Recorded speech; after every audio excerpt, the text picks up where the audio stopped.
अभी recently America में Indian American के साथ बहुत भेदभाव किया जा रहा है, वो भी गोरे लोगों के द्वारा।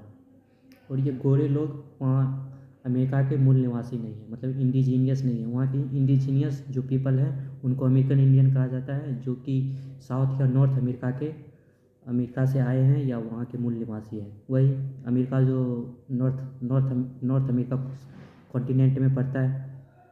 और अमेरिका में विदेशी पहले भी आए थे, मगर सबसे पहले जो विदेशी जिसका नाम दिया गया वह कोलंबस आया, जो 1492 ईस्वी में आया वहाँ पे। तो उसके बाद वहाँ आने के बाद वह अपनी समुद्री यात्रा के दौरान वहाँ आया और अमेरिका का खोज किया। जो अभी कहा जाता है कि अमेरिका का खोज किसने की, तो कोलंबस ने किया। तो उसके बाद वहाँ पर बहुत सारे लोग आए, मतलब स्पेन, जो कोलंबस था वो इटली का था, और वह जो समुद्री यात्रा कर रहा था वह मोस्टली जो स्पेन के जो महाराजा थे उसके रुपये पर कर रहा था।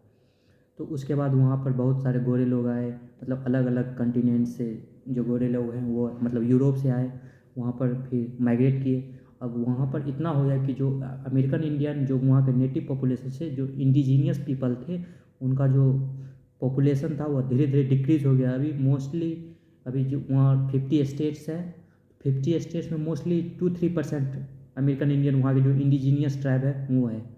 और वहाँ पर गोरे लोग आ गए, और इस इशू पर गोरे लोग, वाइट्स पीपल, अभी जो इंडियन अमेरिकन मतलब जो इंडियंस जो अमेरिका जा रहे हैं उन पर पूरा भेदभाव किया जा रहा है। और वो गोरे लोग और वहाँ के मूल निवासी भी नहीं है। तो ये एक तरह से बहुत भेदभाव जो किया जा रहा है इंडिया के लोगों के साथ, जो वहाँ माइग्रेट करके जा रहे हैं या कि प्रोफेशनल जा रहे हैं वहाँ H1B वीज़ा के द्वारा, मतलब यहाँ से कोई वहाँ पढ़ने जा रहे हैं, तो उनको कम से कम 4 साल कोई भी यूनिवर्सिटी में स्टडी करते हैं। उसके बाद 1-2 साल वहाँ पर उस जो स्टडी किए हैं उसका प्रैक्टिस कर सकते हैं किसी भी कंपनी में। मगर वह डोनाल्ड ट्रंप जो है वो माइग्रेशन के नाम पर वो H1B वीज़ा को भी मतलब धीरे धीरे उसका जो वैल्यू है धीरे धीरे डिक्रीज़ कर रहे हैं। इस तरह से इंडियंस के साथ अमेरिका में बहुत बड़ा भेदभाव किया जाता है, वो भी उन गोरे लोगों के द्वारा जो वहाँ के मूल निवासी भी नहीं है। तो आप ही सोचिए कि बहनचोद मतलब वहाँ का जो मूल निवासी है वो 2% रह गया है, और जो गोरे लोग हैं उस पर डोमिनेट कर रहे हैं अभी पूरा। एक तरह से अमेरिका एक कॉलोनी है, वो भी गोरे लोगों का। जैसे इंडिया कॉलोनी था पहले ब्रिटिश का, वैसे ही यूरोपियन का कॉलोनी है अभी अमेरिका। और वो इंडियंस के साथ वहाँ भेदभाव कर रहे हैं, और मतलब जो वहाँ वर्कर जा रहे हैं धीरे धीरे ज़्यादा माइग्रेट करवा रहे हैं।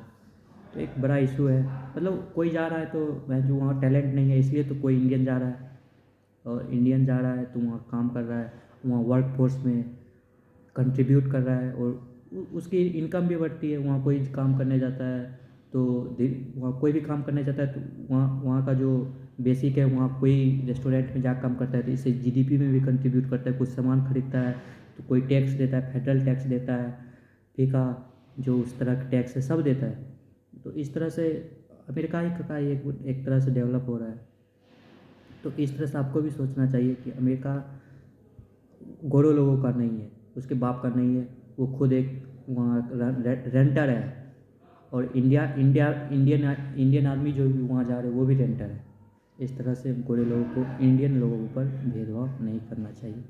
मैं इस वीडियो के माध्यम से यही कहना चाह रहा था। That's all.